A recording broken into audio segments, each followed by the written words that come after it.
Hello, everybody. This is Parrish Alford with the Daily Journal. I'm joined this morning by Ole Miss Athletics Director Ross Bjork. Ross, thanks for coming on, man. How are you today? Hey, great to see you, Parrish. I'm glad we could connect here in cyberspace. Well, I'll tell you what, it's good of you to spend some time with us, and so we'll get right to it. Ross, news this morning kind of making the rounds that football player Fadal Brown has a relationship with the man who was shot in South Carolina. Right. Fadal says that Walter Scott was his stepfather. This is the second time in 2 days that the Ole Miss Athletics family has dealt with an unexpected tragedy. Right. And I'm wondering, in your role as athletics director, how do you help your community through something like this? Right. Thanks for bringing that up, Parrish, and I'm glad you mentioned that because we need to bring attention to these tragedies for sure. We always say when things like this happen to our people that are impacted in our program that there's no manual for this. There's no plan that really you can execute that says how to handle this. And I think what we have to do is just be human beings. I think we have to be compassionate to the family members, especially when it impacts a student athlete, because that's a young person who may not have had to deal with this before. And so Fadal right now is in class. He's about ready to go talk to Coach Freeze, and we'll come up with a game plan through our NCAA Opportunity Fund or other means to help him perhaps travel back home to be with family members and friends who are impacted by this. And then from a broader, society standpoint, obviously interacting with law enforcement and how all those things are handled is a topic that we've been talking about here in athletics to really teach lessons and teach respect, teach civility among our student athletes, because they do interact with law enforcement. Everyone does in society in one way, shape, or form, and there's got to always be that common respect. And so there's a lot of layers to this. But first and foremost, our thoughts are with Fadal and his friends and family. And then with Torrey Ward, in that situation, very, very close to our basketball family, our basketball staff. Andy Kennedy has known him since he was a freshman in college. Andy sent me a picture of Torrey and his daughter, Megan, when his daughter was a little girl, interacting with Torrey. And, so life is delicate. It reminds us of that. One of my best friends in college athletics was on that plane as well. Aaron Leach was their deputy athletic director. He and I go back to our Big 12 days. We saw things alike. He's going to be an athletic director someday. I think they were actually grooming him to be the AD there at Illinois State, and a bright future that was tragically, cut way too soon. And then coincidentally, I actually sat with the Illinois State folks at the Final Four on Saturday, and the chair of their athletic committee is a man named Andy Butler. And Andy and I talked for about 6 hours on Saturday throughout the games. He was also on that plane.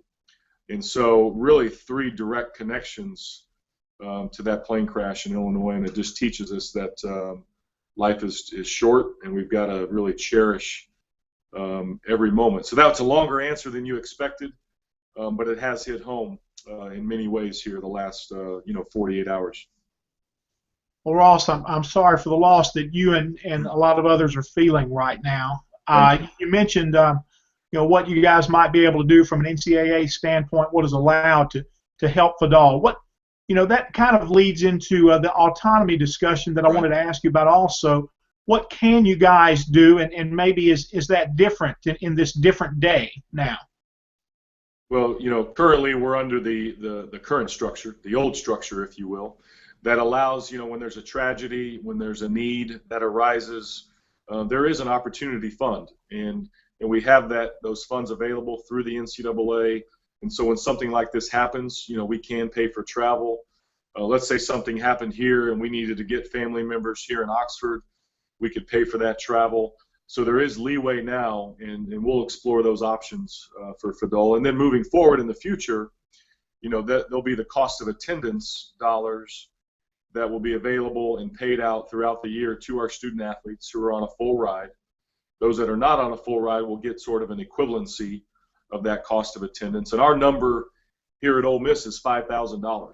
And so we have about 225 scholarships that are spread across 400 athletes. So you take 225 times 5,000, and that'll be our budget impact. And then when tragedies like this or unique circumstances happen in the future, we will be able to file a process to go above and beyond that $5,000 when something like this happens. And so it creates a lot more flexibility. It's the right thing to do for our student athletes, and we're all in with this program, and we can't wait to get to August so we can start putting money in the pocket of these student athletes because they deserve it. It's the right thing to do. And fortunately for us, financially, we can handle it. Being in the Southeastern Conference and here at Ole Miss. So we're grateful to do it. It's the right thing. Ross, one of the things I'm most asked right now is when does the new parking garage open? What should I tell people on that? That's a great question, Parrish. That is a $20 million question right now. That's the cost of the parking garage. We are right now really working through final punch list items. We could park cars in there right now, but the university has decided to wait to get all those punch list items done, so that way no one's in the way, that you're not working around construction workers if they have to paint something or fix something. So that's happening now.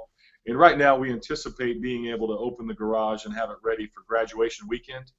Obviously we have a big baseball series that weekend. We'll have tons of visitors on campus for graduation, and so that is the plan as of now. And then that's the parking garage itself. And then the underneath parts of it that tie into the arena, the pavilion, we're paving the loading dock area with concrete. Right now it's concrete that we're pouring right now. So that's on its way.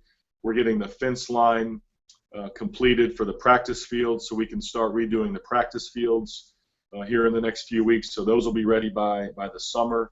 So there's some ancillary pieces that tie into the garage, and all those things are moving ahead. And then the pavilion is on track for opening in January of 2016, and so all those things that the garage is impacted with are not impacting the pavilion timeline. So they've worked well together. It's coming together. We wish we had it sooner, but we don't, and that's reality, and we've just got to deal with it head on, and hopefully graduation weekend is that opening for that nice-looking parking garage. Well, that is good to hear, Ross. I've had nightmares about another round with the media shuttle, so that's good news. Speaking about the arena, I know you guys have targeted January for an opening, and a lot of things have to go right between now and then. But it looks like things are going on schedule. Is it possible the arena could open before then? Could Ole Miss play an entire basketball season in the new arena next year? We wish that were the case, but it won't be. They should have the pavilion enclosed with the roof structure in the roof around July 1st to the middle of July, and then that'll give them, obviously the rest of this calendar year to wrap up the internal pieces. Unfortunately, we will not be able to play a full season in there, which was the original plan all along, and flip it during SEC play. So we play non-conference in the TAD pad and essentially have 2 ticket packages, and then we play SEC games in the new pavilion. And so that's the plan. We're on pace for that right now.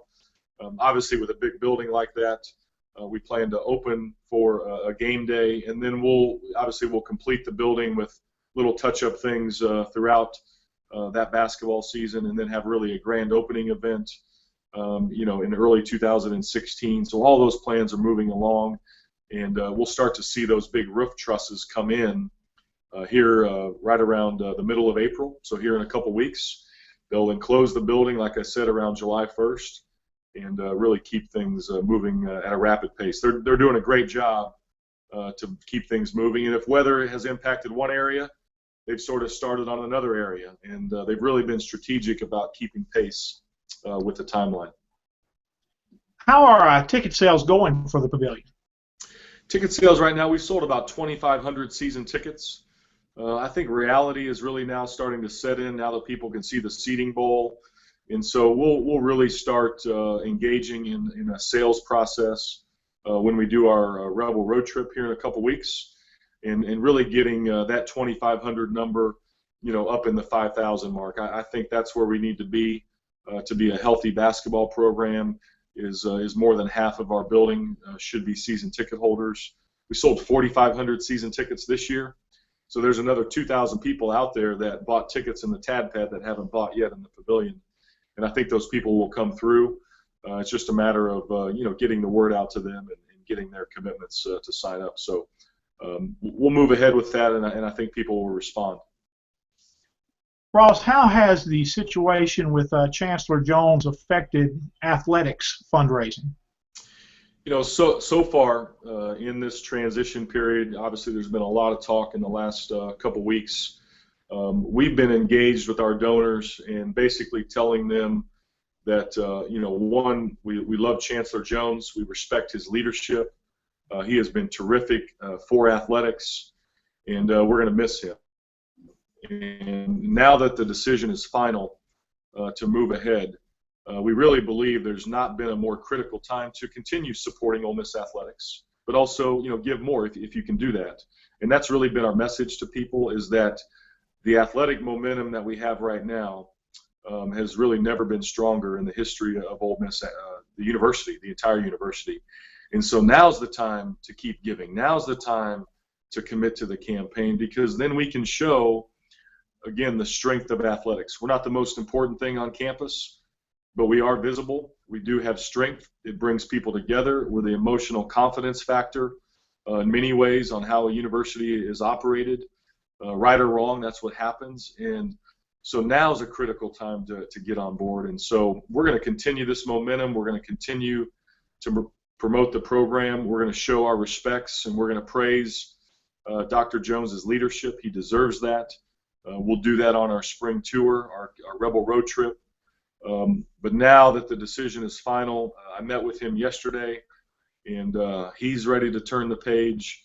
And we have to support now a transition period once the semester ends with the leadership here on campus. And we feel that we can keep a lot of this momentum going because athletics is so visible, and we'll put a lot of messages out there that speak to that, and get ready for the next year when this year ends. And we've got to do that. We've got to press ahead. We've got to keep forward. That's what Dr. Jones would want, and that's the right thing to do for the entire university community. Now, is fundraising in place for the pavilion and the projects going on at the football stadium? It is. The pavilion is fully funded. And the way we've kind of described our projects, we probably had this similar talk before, Parrish, is that all of our projects are additive. So $1 affects all the projects. So the more money we raise in one category affects the other projects. And so right now we're at $132 million in gifts and pledges and priority seating in our campaign. Our goal is 150.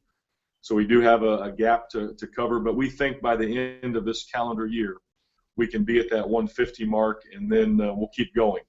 You never really stop fundraising in this business, but we'll keep going, and that'll allow us to continue the momentum on the projects. But everything is a go. Obviously, the pavilion is under construction. We've got our south end zone piece under construction. We've got our west side press box where you'll have a better seat and a better, more comfortable area next year. That's under construction and will be done in August. And then the north end zone will go out to bid in the summer months, and to have construction ready for the Monday after the LSU game in November, we'll plan on starting construction on that. So everything is moving ahead in the fundraising piece. We've got some good momentum right now in all of our giving. We're $4 million ahead of cash in the door as of today than we were last year. And so people are giving, they're responding, and there's some really good momentum right now. We've seen a lot of pictures put out from you guys about the stadium, or the arena also, but the stadium. So you do expect things to be complete there in August for football season? That's exactly right. The suites will be ready in August. The concourse level will be ready with new restrooms and concessions on the main concourse.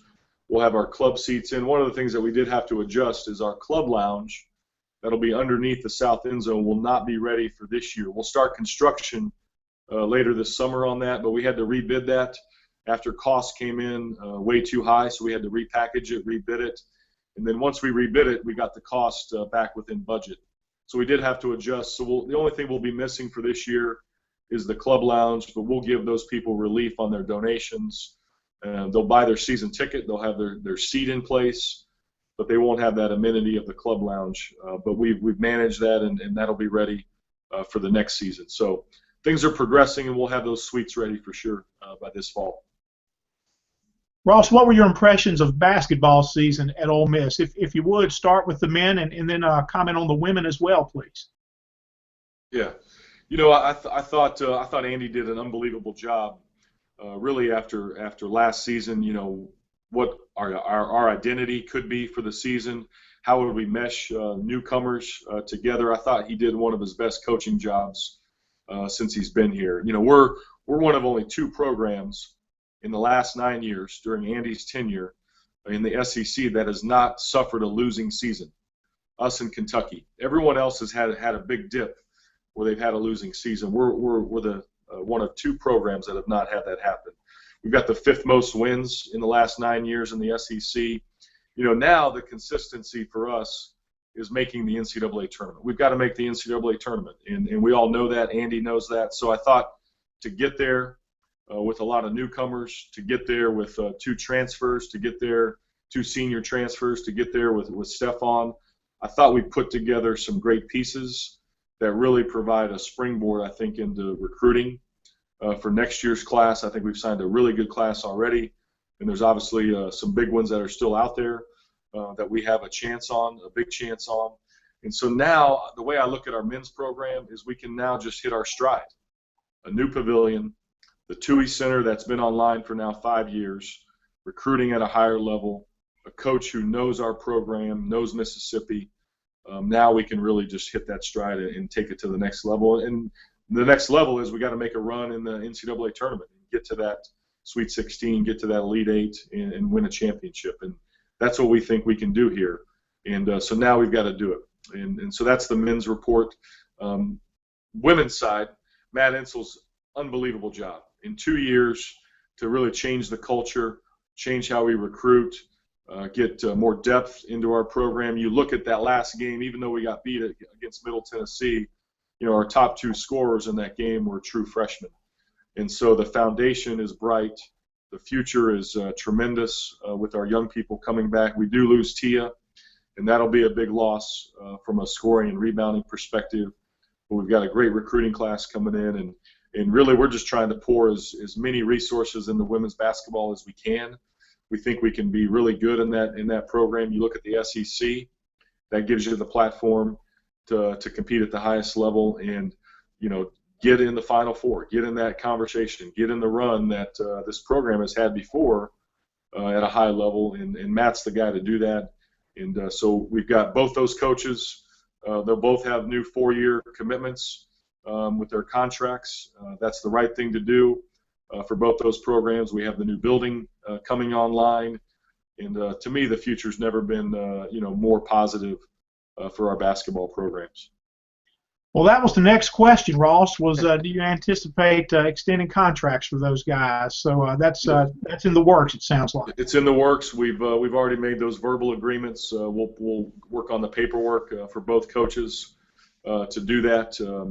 And we'll get their new contracts solidified here in the coming weeks. But that's the thing that we're working on right now, and we're excited about the future with both those coaches. Ross, when the Tennessee job was open here recently, there was some Twitter conversation about Ole Miss and an image of not being a good basketball job. Is that still the image for this job, or has the SEC money, the arena, have different things changed how the Ole Miss basketball job is perceived? You know, I really can't speak to how other people view, the job from that perspective. The feedback that I get nationally, the feedback that I get from talking to basketball people, I was just at the Final Four over the weekend, is that we're relevant. Ole Miss is relevant. And so I think that perception is changing. I believe that the coaches that I talked to over the weekend, the other athletic directors, the conference people, folks from the NCAA, Dan Gavitt, who runs the NCAA basketball tournament, he highly respects Andy Kennedy on the men's side. And so I think the resources that we're pumping into our program, a $95 million arena, the TUI Center, all those things I think speak to commitment. And so I think that perception, that tide has turned. And now we just need to win. Now we just need to compete and make that deep run and be known, that we can support a great basketball program here. And so I think that perception is turning. We're not there yet. We'll never rest on that. We'll keep always working. But I believe that we can turn that corner and have made some major strides here recently. What was your impression of the impact that the travel from Dayton to Jacksonville, the late night, and then the quick exit, getting out of town, trying to get to Jacksonville, how did that impact Ole Miss players during the game from your perspective? And should the NCAA just look and say and tell the networks, look, these first 4 games that they need to be in the afternoon? Was that an issue? It's hard to say if it did impact us. Obviously, we didn't shoot well. We didn't shoot well in the first half of the BYU game, and then the second half we did. And then obviously the Xavier game, we did not shoot well. Was that legs? I think our young people are very resilient, and I think you really look at the last half of the season. We didn't shoot the basketball all that well, and so to me it was more probably the grind of the entire season than it was a trip, from Dayton to Jacksonville. Yes, we did get to the hotel at 5 in the morning, but they had until really noon that day to rest up. And then we had a shoot around, and they could sleep in the next day, and then we played the game at around 3:30, 3:45 local time. So it's hard to say. I do think that the NCAA should look at that. I don't know if that's the right thing to do, to send somebody overnight for a lot of reasons. One, the rest part, but also just the safety. You have pilots that are flying in the middle of the night and all those things. So I do think we need to take a step back and analyze that, and we're going to provide that feedback to the NCAA staff, have so informally, but we'll do that formally, and just let them know that maybe there's a different way to do that with those first-round games, there in Dayton. I will tell you the Dayton experience was off the charts. I mean, they treated that like a Final Four. Their whole town embraces that. So I love playing in Dayton if you're in those games because they treat it at such a high level. So I do like that part of it, and I think the logistics, need to be examined.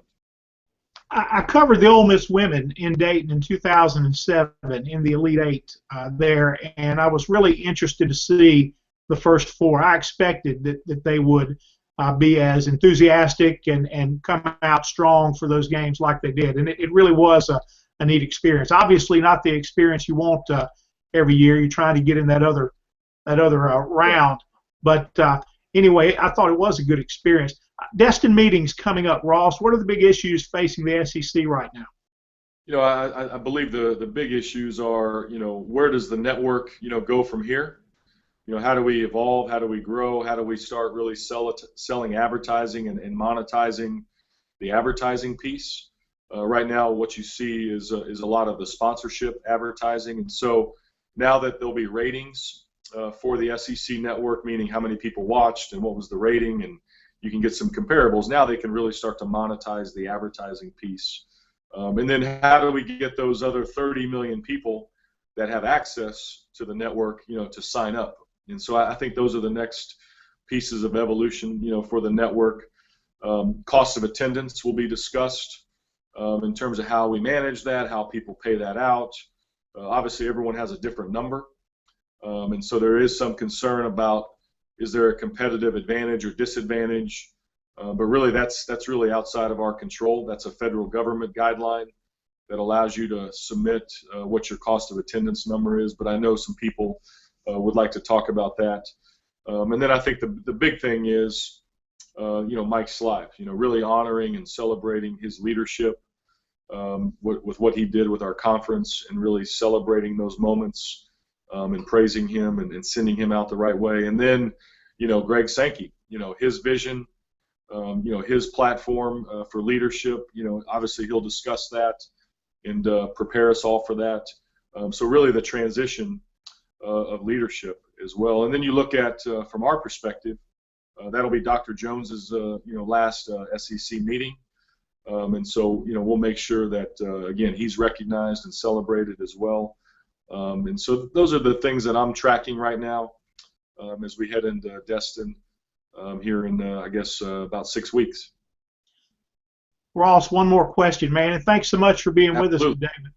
But you mentioned Greg Sankey, the new commissioner, and we talk a lot about the gap between some of the larger schools and budgets and things like that, and and how situations have improved for Ole Miss and others.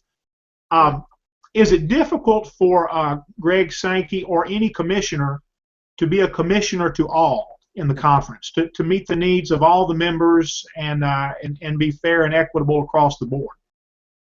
Parrish, Greg is on a listening tour right now, and he's meeting with all of the athletic directors. And I had my meeting with him in Indianapolis on Friday. And the first thing that I talked about was that very same point, is that, fairness and equality and making sure that all of our voices are heard, I think is utmost importance as he transitions into the commissioner role. And so far, with the relationship that we have with Greg, is he gets all that, and he's been accessible. Mike Slive has been accessible. I do believe that our voice is heard within the SEC. Being here at Ole Miss, it doesn't matter if we're Ole Miss or Alabama. All of our voices, should be equal, and I believe we have that. And I think Greg will have to continue that. And that was a point that I hit on, and hopefully all of us are hitting on, is that equality. Having a voice at the table, having respect should be there no matter what. It doesn't matter if you're Alabama or Missouri. It doesn't matter. We should all be treated with the same amount of dignity and respect, and let our voices be heard. So is that possible to please everybody? No, it's not, right? We have 14 schools, programs, personalities, presidents, athletic directors. But I think the one thing that our league does better than anybody else is have that approach where, hey, we're all in this thing together. At the end of the day, we walk out wearing SEC across our chests. And we have 14 great athletic programs who could be viewed as 14 of the best in the entire country. And that's one thing I think that our league has done a great job with, and that really started with Mike Slive. And we hope and believe that it will continue with Greg Sankey. Will that number be 16 one day, or have we seen the end of expansion / realignment? I believe that we're done in the SEC. That's not being discussed on anyone's agenda at this point in time. And obviously never say never, but I think we're healthy at 14. I think the other Power 5 conferences, the other 4, are healthy where they are. And so unless something is a domino effect, I don't believe that that's the right thing for us at this point in time, and I believe everyone feels the same way. Ross, thank you so much for your time today. Right. I look forward to seeing you soon. Thanks a lot, Parrish. Yep, absolutely. See you this weekend.